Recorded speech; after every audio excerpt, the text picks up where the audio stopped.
بسم اللہ الرحمن الرحیم. السلام علیکم اسٹوڈنٹس. آج ہم لوگ اپنا لیسن نمبر 5 پڑھیں گے. کلچرل اینتھروپولوجی میں کیا کیا میتھڈز ہوتے ہیں جس سے ریسرچ کرتے ہیں, فیلڈ ورک کرتے ہیں, ڈیولپمنٹ کے کام کرتے ہیں, وہ ہم لوگ سارا پڑھیں گے. سب سے پہلے ہے فیلڈ ورک. یہ ایک کلچرل اینتھروپولوجی کا سب سے زیادہ ایک نمایاں پہلو ہے کہ یہ ایکسپیرینشیل فیلڈ ورک, یعنی کہ ایسا فیلڈ ورک جہاں پہ تجربات کے تھرو جو ہے نا وہ ریسرچ کی جاتی ہے. ٹھیک ہے, تو یہ ایک ڈسٹنکٹیو فیچر ہے کلچرل اینتھروپولوجی کا.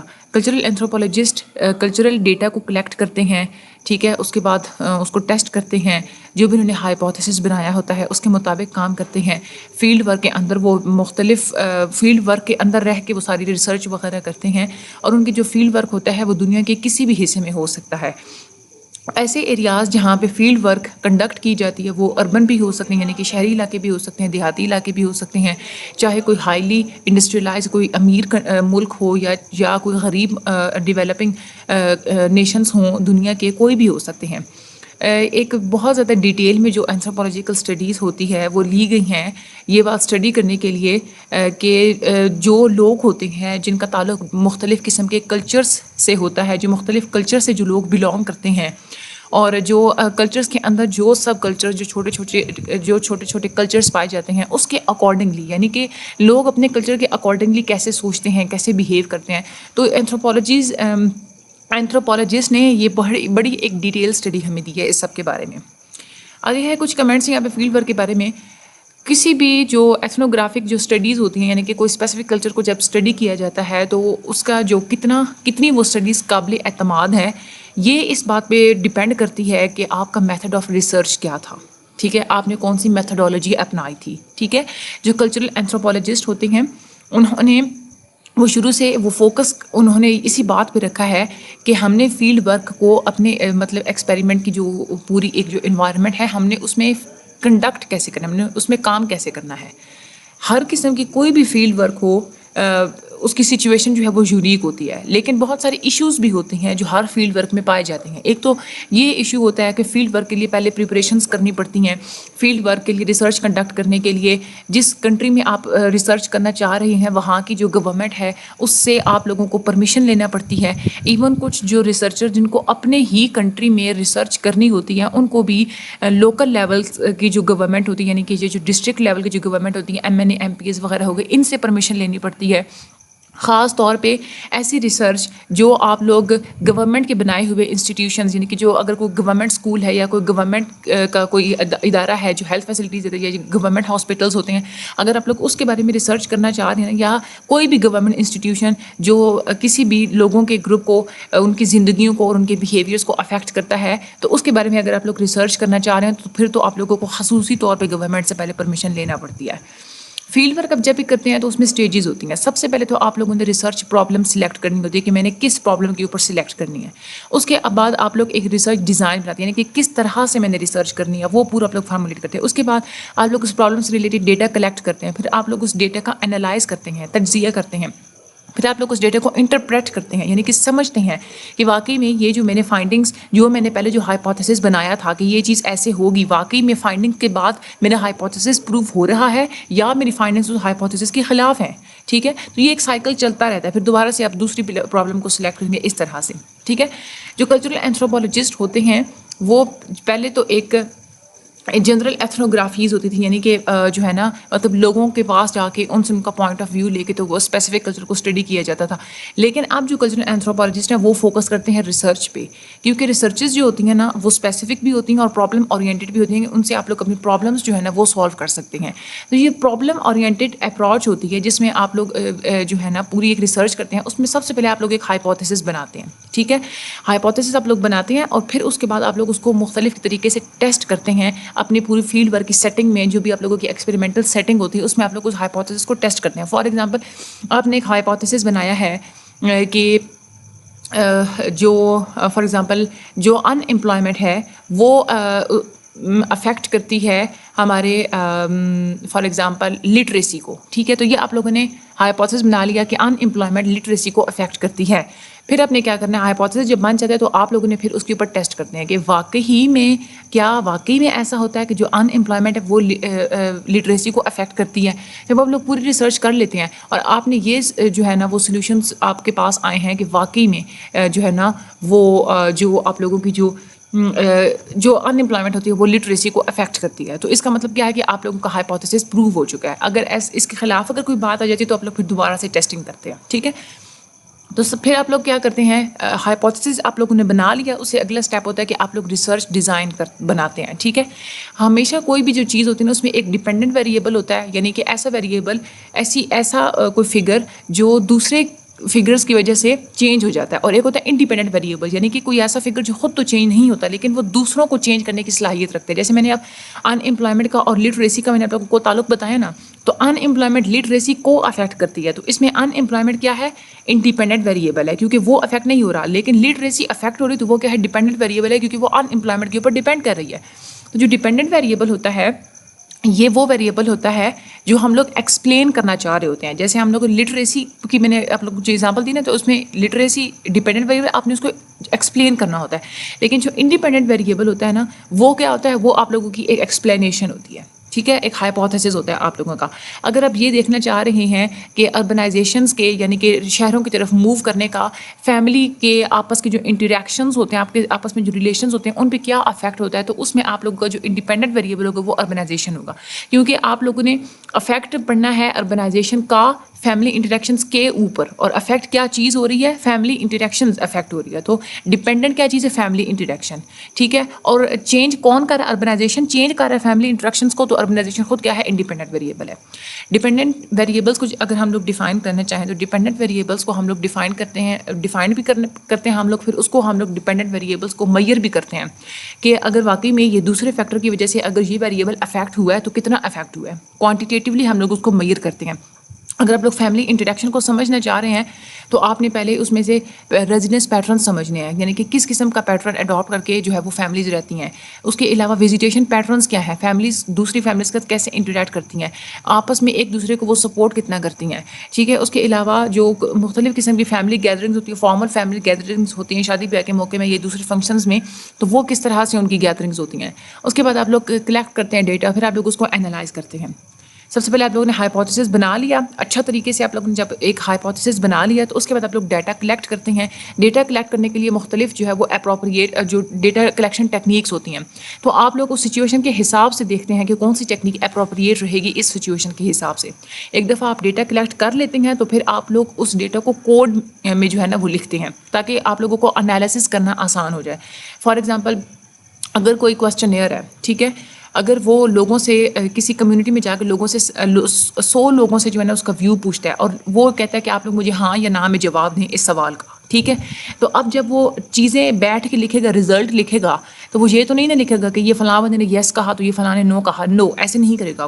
وہ جب کویسچن لکھے گا تو وہ کوڈ کی فارم ہے. وہ کوڈ یہ لکھے گا کہ 59% لوگوں نے یس کہا اور جو 41% جو لوگ ہیں انہوں نے نو کہا. ٹھیک ہے، ایک اسٹیٹسٹیکل نمبر ہوتا ہے نا. ٹھیک ہے، وہ کوڈ وہ یوز کرے گا اور پھر وہ اسٹیٹسٹیکل نمبر جب وہ ہوگا تبھی آپ لوگ اس کا انالیسس کر سکتے ہیں نا، واقعی میں اتنے پرسنٹ یہ ہے، تو آپ لوگوں کو سمجھ آتی ہے وہ بات. اس طرح سے اگر وہی کویسچنیئر ہے وہ کسی دوسری کمیونٹی میں جاتا ہے، وہاں پہ وہ لوگوں سے وہ سوال پوچھتا ہے، تو وہ وہاں پہ بھی وہ جاننا چاہ رہا ہے کہ اسی کویسچن کا کتنے لوگ پازیٹیو جواب دیتے ہیں. اس طریقے سے وہ جو ریسرچر ہے وہ کمپیئر کر سکتا ہے کہ دونوں کمیونٹیز میں کتنے لوگ اس کویسچن کا پازیٹیو جواب دیتے ہیں. ٹھیک ہے، اب ایک کمیونٹی میں 10 لوگوں نے پازیٹیو جواب دیا تو دوسرے کمیونٹی میں وہ جائے گا وہاں پہ 15 لوگوں نے پازیٹیو جواب دیا، تو وہ آپس میں اس کو کمپیئر کر سکتا ہے. اس کے علاوہ ڈیٹا کلیکشن ٹیکنیکس میں ایک تو یہ کویسچنیئر ہوتے ہیں، دوسرا ایک سرویز بھی آپ لوگ کر سکتے ہیں.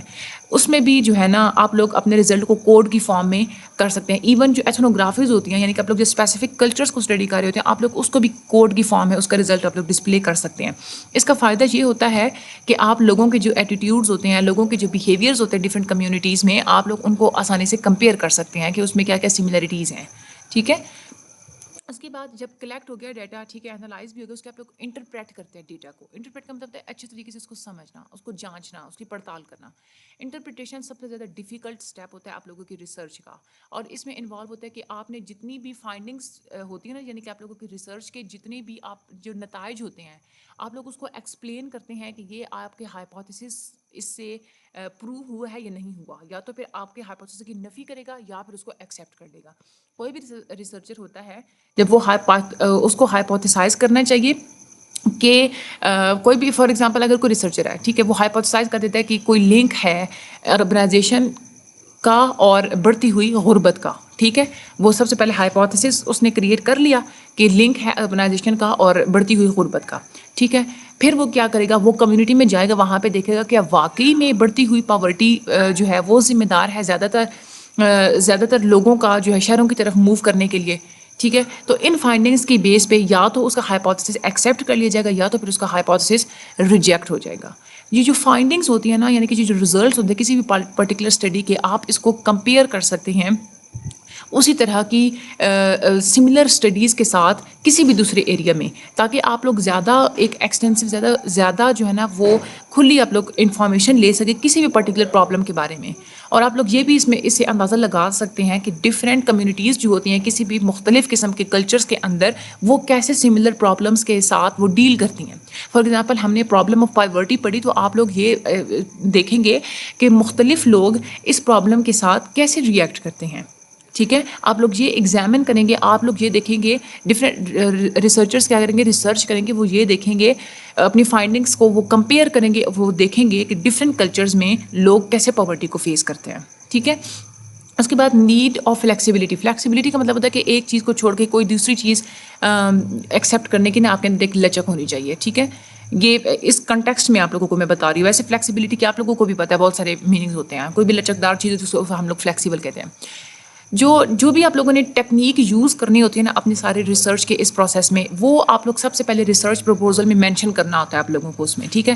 یعنی کہ آپ لوگ پہلے ایک پورا ایک ڈاکومنٹ بناتے ہیں نا، اس میں لکھتے ہیں یہ پرابلم ہے، میں نے یہ میتھڈ یوز کرنے ہیں، تو وہ ایک ریسرچ پروپوزل ہوتا ہے آپ کا، ٹھیک ہے. اس میں آپ لوگوں نے وہ ٹیکنیک مینشن کرنا ہوتی ہے. لیکن بعض دفعہ ایسے ہوتا ہے کہ جو آپ لوگوں نے ٹیکنیک مینشن کی ہوتی ہے وہ امپریکٹیکل ثابت ہو جاتی ہے، یعنی کہ جو فیلڈ میں آپ لوگ کام کرنے جا رہے ہیں وہاں پہ وہ ٹھیک طرح سے فٹ نہیں ہو پاتی. تو جو کلچرل اینتھروپولوجسٹ ہیں پھر ان کو نا دوسرے آپشنس بھی ساتھ میں لکھنا چاہیے، تاکہ کلچرل اینتھروپولوجسٹ کو اتنا فلیکسیبل ہونا چاہیے کہ وہ ارد گرد کی صورتحال کے حساب سے اپنی جو ٹیکنیکس ہیں وہ اپروپریٹ ٹیکنیکس کو جو ہے نا وہ چوز کر سکیں، ٹھیک ہے. فیلڈ ورک میں بہت ساری ڈیفیکلٹیز بھی ہوتی ہیں، کیونکہ فیلڈ ورک میں آپ لوگوں کو کیا ہوتا ہے کہ آپ لوگوں کو مختلف علاقوں میں جانا پڑتا ہے، وہاں پہ ریسرچ کرنی پڑتی ہے. جب آپ دور دراز کے علاقوں میں جاتے ہیں نا، تو اس میں ایک تو یہ خطرہ ہوتا ہے کہ مختلف قسم کی بیماریاں آپ لوگوں کو لگ سکتی ہیں، جو اس علاقے میں بیماریاں جو ہے وہ پائی جاتی ہیں، ٹھیک ہے. وہاں پہ مختلف قسم کے وائلنس بھی ہو سکتے ہیں، سوسائٹی کے اپنے جو سوشل وائلنس ہوتے ہیں، ایشوز وغیرہ، ہڑتالیں بھی جیسی ہوتی ہیں، اسٹرائکس ہوتی ہیں، وہ ایشوز بھی ہو سکتے ہیں، اس کا سامنا کرنا پڑ سکتا ہے آپ لوگوں کو. ریسرچرس کو سائیکولوجیکل ڈس اورینٹیشن کا سامنا بھی کرنا پڑ سکتا ہے، یعنی کہ وہ نفسیاتی طور پہ ڈسٹرب بھی ہو سکتے ہیں، جس کو ہم لوگ کلچر شاک کہتے ہیں. وہ کیسے، فار ایگزامپل اگر کوئی ریسرچر ہے، ٹھیک ہے، وہ اب فار ایگزامپل وہ امریکہ سے بلانگ کرتا ہے، ٹھیک ہے. اب وہاں پہ امریکہ کا کلچر اور ہے، اور وہ پاکستان میں آگے کسی دیہاتی علاقے میں جا کے ریسرچ کرتے ہیں، تو وہاں پہ تو ٹوٹلی ڈفرینٹ کلچر ہوگا. تو وہ ایک دم سے جب وہ ڈفرینٹ کلچر دیکھے گا نا، تو اس کی نفسیات بالکل ایک دم سے ڈپریس ہو کے رہ جائے گی. اس کو شوق لگے گا، کلچر شوق لگے گا کہ یہ کیا، میرا کلچر اور ہے، اور یہاں میں ارد گرد جو کچھ بھی دیکھ رہا ہوں یہ تو میرے کلچر کے بالکل برعکس ہے، ٹھیک ہے. تو یہ بھی جو ہے وہ اس سچویشن کا بھی سامنا کرنا پڑ سکتا ہے ریسرچرس کو. اس کے بعد ریسرچرس کو یہ ٹرائی کرنا چاہیے، ان کو ایک بیلنس رکھنا چاہیے کہ بیچ میں وہ سبجیکٹیوٹی اور آبجیکٹیوٹی کے درمیان، ٹھیک ہے. یعنی کہ آبجیکٹیوٹی ہوتی ہے کہ یعنی کہ بغیر کسی تعصب کے، بغیر کسی مفاد کے آپ کوئی بات لکھتے ہیں. سبجیکٹیوٹی ہوتی ہے کہ آپ کو کبھی کبھار کوئی ایسی بات لکھنی بھی پڑ جاتی ہے جو ضروری ہو جاتی ہے، مطلب تھوڑی سی اس ریسرچ فائنڈنگ سے ہٹ کے، ٹھیک ہے. اگر آپ لوگ یہ چاہتے ہیں کہ آپ کی جو ریسرچ کی جو کوالٹی ہے وہ اچھی ہو اور کوئی اس پہ کرٹیسائز نہ کر سکے کہ آپ کے ریسرچ میں کوئی تعصبانہ کوئی ویو پوائنٹس ہیں، تو اس کے لیے آپ کو چاہیے کہ آپ اپنی ریسرچ کو آبجیکٹیو رکھیں، آپ بیلنس رکھیں سبجیکٹیوٹی اور آبجیکٹیوٹی کے درمیان. بہت ساری ایسی اینتھروپولوجیکل اسٹڈیز ہیں جن پہ تنقید کی گئی ہے کہ یا تو وہ بہت زیادہ تعصبانہ اس میں پوائنٹ آف ویو لکھے ہوئے تھے، یا تو ایتھنو سینٹرک تھے، یعنی کہ وہ اپنے جو ہے نا کلچر کو انہوں نے اچھا ثابت کرنے کے جو ہے نا وہ ایسے ویو پوائنٹس انہوں نے دیے تھے. ٹھیک ہے.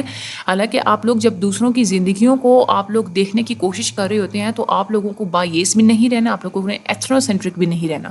جیسے ان کا کلچر ہے بغیر کسی تعصب کے بالکل نیوٹرل ہو کے آپ لوگوں نے ان کی جو چیز ہے وہ آپ لوگوں نے نوٹ ڈاؤن کر کے آپ لوگوں نے دکھانی ہے. ٹھیک ہے. اس کے بعد ہم لوگ یوزفل ٹرمز پڑھ لیتے ہیں. اس کے بعد اس لیکچر کے آپ لوگوں کو امپورٹنٹ میں پوائنٹس بھی بتا دیتی ہوں کون کون سے ہیں. ایتھنوگرافی, جیسے کہ آپ لوگوں کو پتہ ہے ایتھنوگرافی کیا ہوتی ہے کہ کوئی بھی جو ریسرچر ہوتا ہے وہ کسی کلچر کو جو ہے وہ ڈیٹیل میں اسٹڈی کرتے ہیں تو اس کو ہم لوگ ایتھنوگرافی کہتے ہیں. ایتھنو سینٹرک کیا ہوتا ہے, کسی بھی کلچر کے بارے میں کوئی ویو پوائنٹ کسی بھی کلچر کے بارے میں جو آپ یہ سوچتے ہیں نا, دیکھتے ہیں کسی بھی کلچر کو تو آپ یہ سوچتے ہیں کہ میرا اپنا کلچر اس سے سپیریئر ہے, اچھا ہے, تو وہ ایتھنو سینٹرک ہوتی ہے. ڈیٹا کیا ہوتا ہے, حقیقتوں کی ایک کلیکشن, اس کو ہم لوگ ڈیٹا کہتے ہیں. بائیسڈ کا مطلب ہوتا ہے تعصبانہ, پریجوڈائزڈ. اس کے بعد کلچر شاک کیا ہوتا ہے, سائیکولوجیکل ڈس آرگمنٹیشن ہوتی ہے, یعنی کہ نفسیاتی طور پہ آپ تھوڑی سی ایک وہ بگاڑ پیدا ہو جانا کسی ثقافتی طور پہ کلچر ڈفرینس کی وجہ سے, تو اس کو ہم لوگ کلچر شاک کہتے ہیں. ٹھیک ہے. اچھا, اوور آل اس میں سے امپورٹنٹ کیا ہے, اس میں سے کس طرح کے کویشچنس آ سکتے ہیں.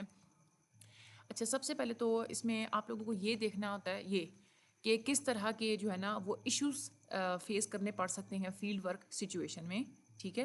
اس میں آپ لوگوں نے یہ سارا جو ہے وہ پرمیشن وغیرہ لینی پڑتی ہے, یہ وہ اگر لانگ میں آ جاتے تو آپ لوگوں نے یہ پیراگراف بھی لکھنا ہے.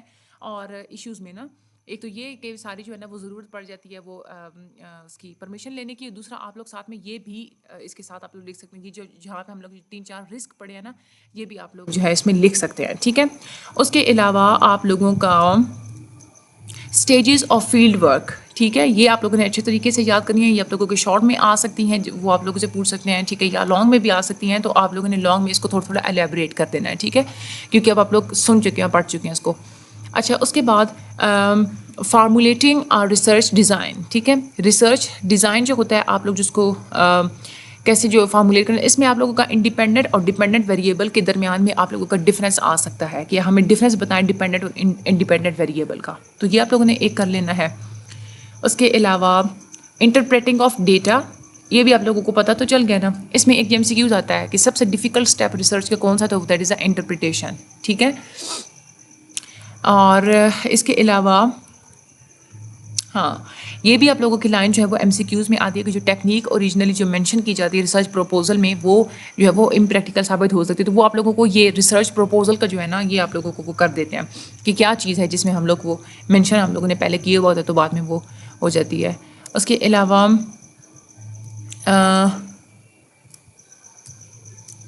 ہاں, فیلڈ ورک میں پرمیشن کی ضرورت ہوتی ہے. اور اس کے علاوہ جو پرابلم اورینٹیڈ اپروچ ہوتی ہے اس میں کیا ہوتا ہے, اس میں فارمولیشن آف ہائپوتھیسز ہوتی ہے جس کو آپ لوگ فیلڈ ورک سیٹنگ میں ٹیسٹ کرتے ہیں. یہ بھی لائن آپ لوگوں کے MCQs میں آتی ہے. تو ابھی آپ لوگ نے اس کو 2-3 دفعہ اچھے طریقے سے آپ لوگ نے اس کو جو ہے ریڈ آؤٹ کر لینا ہے تاکہ آپ لوگوں کے ذہن میں اچھے طریقے سے یہ بیٹھ جائے. ٹھیک ہے. باقی مجھے اپنی دعا میں یاد رکھیے کہ چینل کو لائک اور سبسکرائب کر دیجیے گا. آگے زیادہ سے زیادہ لوگوں کو ریکمینڈ بھی کریں, شیئر بھی کریں. آپ لوگوں کو بہت بہت شکریہ. تھینک یو سو مچ. مجھے اپنی دعا میں یاد رکھیے گا. اپنا سب لوگ اپنا بہت زیادہ خیال رکھیے گا. Thank you so much and Allah